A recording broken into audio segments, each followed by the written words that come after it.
December 2021. You and your buddies just experienced a movie even you didn't think was possible. And Peter Parker of the MCU is now alone. With a new suit, new for him, but reminiscent of suits he's seen before. He soars over Rockefeller Center. With a newfound sense of freedom, liberated from having to juggle two lives.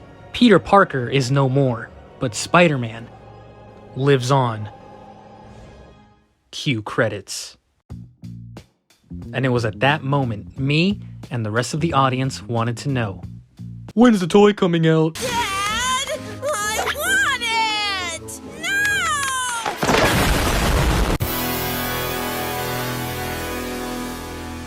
Here we have Spider-Man from this small indie movie, Spider-Man No Way Home. I don't know if you've heard of it or not. But what makes him special is the fact that he's based off of this costume right here. You know, the costume that appeared for like 5 whole seconds in the whole movie. Yeah, now we're getting 3 whole figures based off of it. The Hot Toys, the Legends, which we will look at soon, but today we're going to look at the SH Figuarts.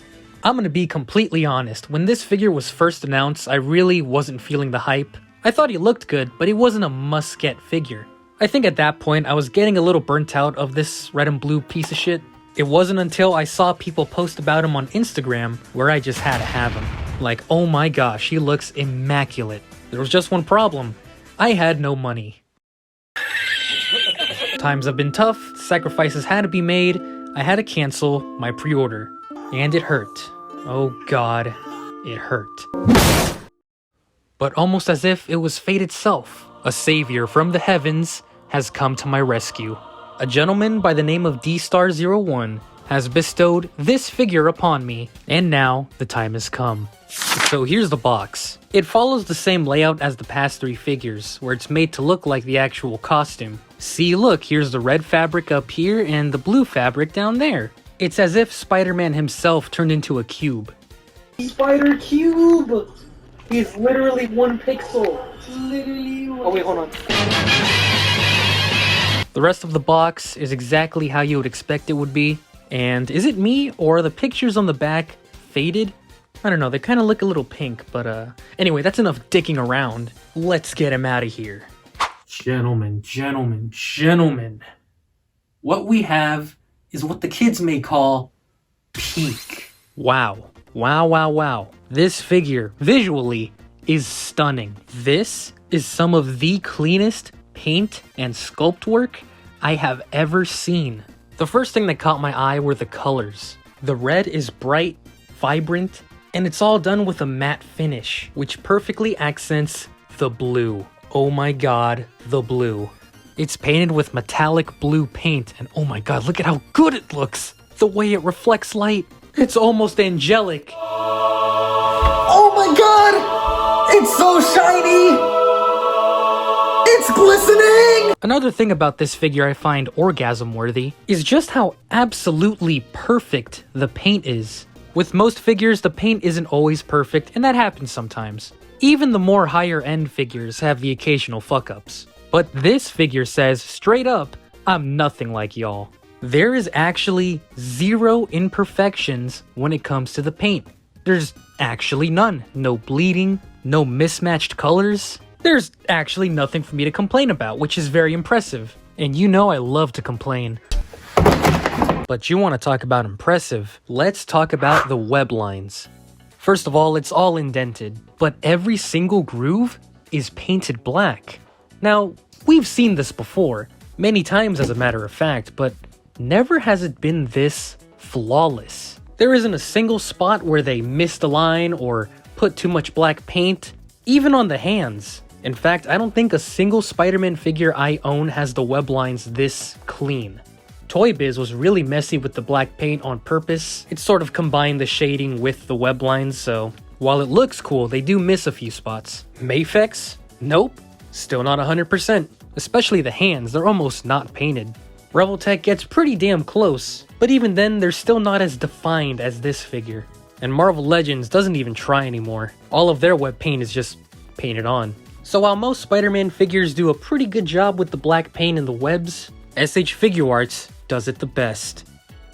And then you have this guy, which, we don't talk about this guy. When we look at the accessories, It's your standard Spider-Man affair. Punchy hands, wall crawlers, open hands, web grabby hands, and of course, to go along with those thwippers, you get one little web and one slightly longer web. Then you get this really long web, which Spider-Man can hold for web swinging, which you will want this figure to do. When you take off the head, it doesn't just pop off like any other figure, it comes off of this slot piece. What the heck is this? Well, it's the same system the integrated suit figure used. You get this tool, which can help you poke the eyes out. Poke the eyes out. Fucking poke the eyes out! Yeah, you can't take out the eyes. They're actually glued in the head this time. Instead of swapping the eyes, you gotta swap the heads. And thus, you get one extra head where the eyes are squinting and he's angry.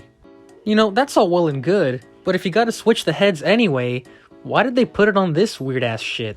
Why can't it just pop off like any other head? And what the hell is this tool for? Well, this tool is actually here for the back piece. Yeah, the back piece. If you remove this, you can plug in a stand attachment. So now you can plug in a figure stand in the figure's back, which is not included.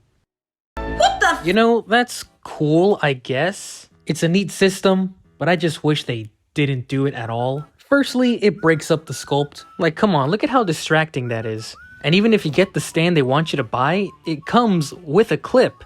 Now, what would you rather do? Use a tool to take off a piece of the figure's back, plug in an attachment, and then put it on the stand? Or just clip them on?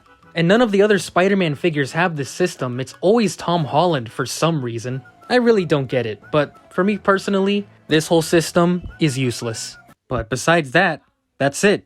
In fact, out of all the SH Figuarts Spider-Man figures we've looked at, this guy actually comes with the least amount of accessories. You don't even get a Tom Holland head, but if I'm being honest, if they were just gonna use the same Tom Holland head they've been using for the past 2 years, you know, I think I'm okay with that. But because of the simple fact there's not as much accessories as there could have been, the price on this figure is actually lower. Each Spider-Man was about $90 retail, while this figure is only $70. So I guess the price of a Tom Holland head is about 20 bucks? God damn. But now let's nitpick. I already talked about the stand attachment, but I don't like how they did the back spider logo. I mean, right now it looks fine, you know, really good. But once you bend the figure forward, ew. I get what they were trying to do, but this just looks like they copy and pasted the symbol onto his lower back. They were better off just leaving it blue. Kinda like this red stripe they painted on his waist. Why the hell is this even here? There's not even sculpting, it's just a single line painted with red paint. And a tramp stamp. Now it looks like the belt splits in half, like come on man. And then you got the elbows. Just cast in the red plastic with no paint on it at all. You know, I've cut him some slack before, but this just doesn't look right. One thing I've noticed is most of the problems are from the back of the figure. It's actually one thing I think the Marvel Legends does better, but let's not get ahead of ourselves. Suddenly, all those problems are overshadowed by the sheer awesomeness of the figure and its articulation. Weird ass joint aside, he's still got a ball joint on the neck and the head, but actually as a consequence to that, the head sits pretty high on the neck. Okay, that's another complaint. But anyway, look at how far the arms move outward. And if you combine this with the armpit joints, the range he gets is crazy. Swivel, double arms, wrist joints. Then he's got the diaphragm joint and the waist joint. With these two joints, the crunch is absolutely godlike.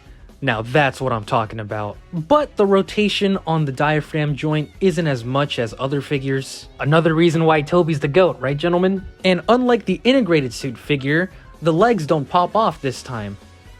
And then we got the infamous hip joints. Again, like all past 3 Spider-Men, you get good leg articulation at the price of articulated butt cheeks. I'm not gonna spend too much time on this, you either like it or you don't like it. Me personally, I don't really care. Yeah, we got figures that look like this, but all of a sudden, dudes think the articulated ass is too far. In fact, most people in the community view the articulated cheeks as a positive now, and I couldn't be prouder. His cheeks, they're glistening! Then he's got the thigh swivel, the double jointed knees, ankle movement, and the toe joints. Posability? I think you're covered. Yes, this figure can hit all the Spider-Man poses, the swinging, the crouching, the twerking, anything you set your mind to. And since this is a newer Tom Holland Figuarts, he isn't a small little twink like he was before. No, this is a man. Which means now he stands shoulder to shoulder with the other two Spider-Men. It feels so good to have a Tom Holland Spider-Man that isn't short as shit. The Mayfix No Way Home Spider-Man, which is actually a little shorter. A Marvel Legends homemade suit Spider-Man.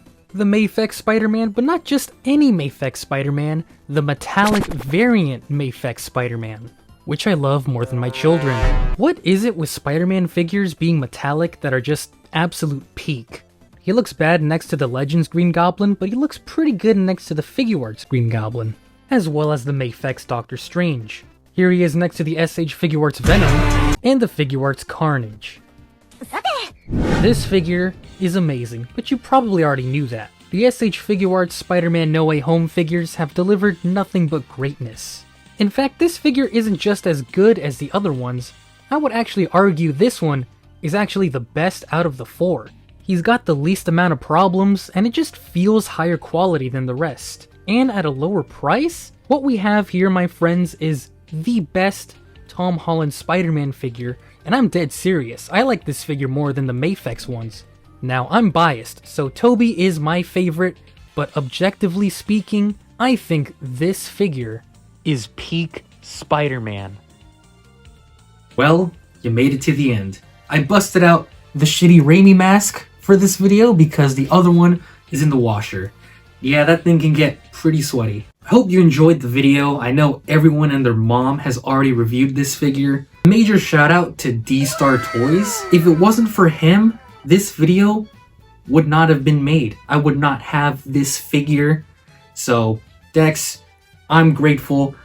Go check out his shop, use my code, and check out his channel. Absolutely amazing guy. Hope you guys liked the video as much as I like the final swing new red and blue suit. Are you serious? That's the official name now. New red and blue. Do you have any idea how stupid that sounds?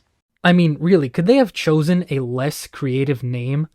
New red and blue suit? What the fuck kind of a name is that? Every goddamn Spider-Man suit could be called new red and blue suit. What the hell do you call this then? New shit and ass suit? I mean, what the